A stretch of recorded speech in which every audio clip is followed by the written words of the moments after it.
Max Weber dan Irving Fisher oleh kelompok 9. Halo, perkenalkan, aku Nabila Umami, NIM 061. Halo, perkenalkan, aku Anandita Putri Salsabila, NIM 011. Halo, perkenalkan, aku Ratnulinda Lestari, NIM 047. Di sini kami bertiga akan menjelaskan tentang sejarah pemikiran ekonomi menurut Max Weber dan Irving Fisher. Selamat menonton. Baik, yang pertama kita akan mulai dengan biografi seorang Max Weber. Max Weber lahir pada tahun 1864 di Erfurt, Jerman. Weber tumbuh di lingkungan borjuis. Ayah Weber merupakan anggota Dewan Kota sekaligus politisi yang cukup terkenal. Sejak remaja, Weber sudah menunjukkan ketertarikannya terhadap dunia akademis. Weber mempelajari ilmu ekonomi, hukum, serta filsafat di Universitas Heidelberg, Berlin, dan Göttingen.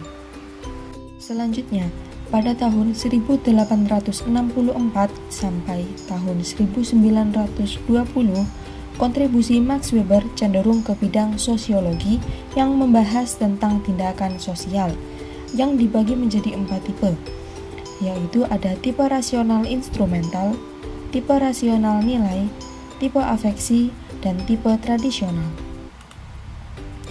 Kemudian pada tahun 1904 sampai tahun 1905, The Protestant Ethic and the Spirit of Capitalism.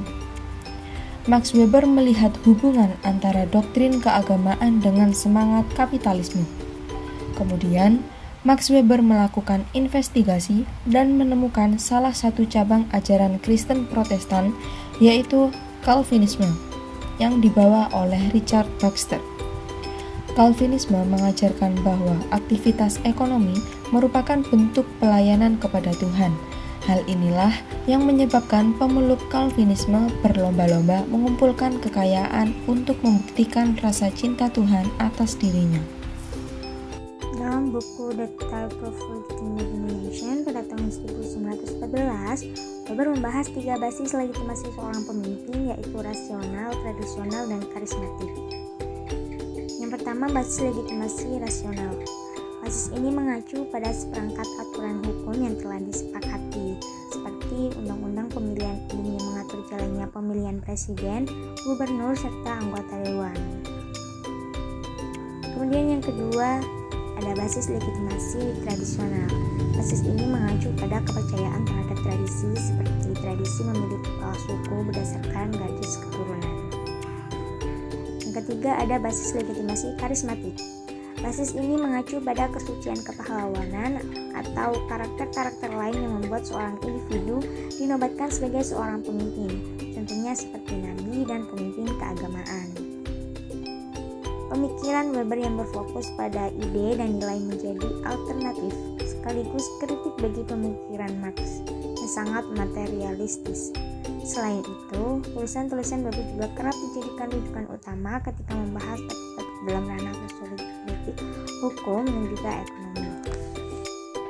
Irving Fisher adalah seorang ekonom matematika berkebangsaan Amerika yang lahir pada tanggal 27 Februari 1867 di New York. Keluarganya adalah seorang yang terpelajar, yaitu ayahnya seorang guru dan menteri kongres pada saat itu.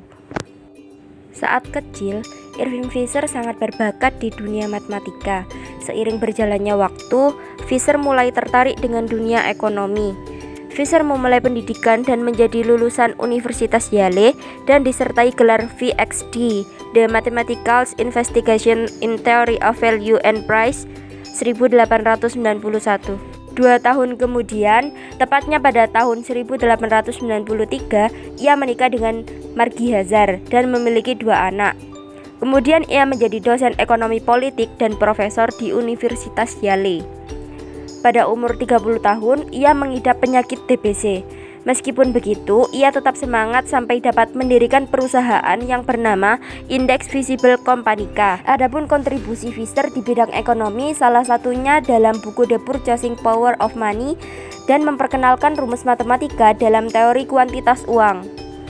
Fisher memberikan kontribusi yang besar juga dalam perkembangan ekonomi dengan menggunakan prosedur yang tidak biasa, yaitu lewat matematika, statistik, dan pengembangan teori ekonomi dari Sekolah Ekonomi Austria.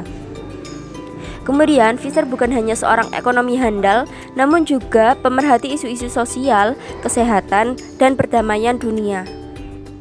Terima kasih, sampai jumpa.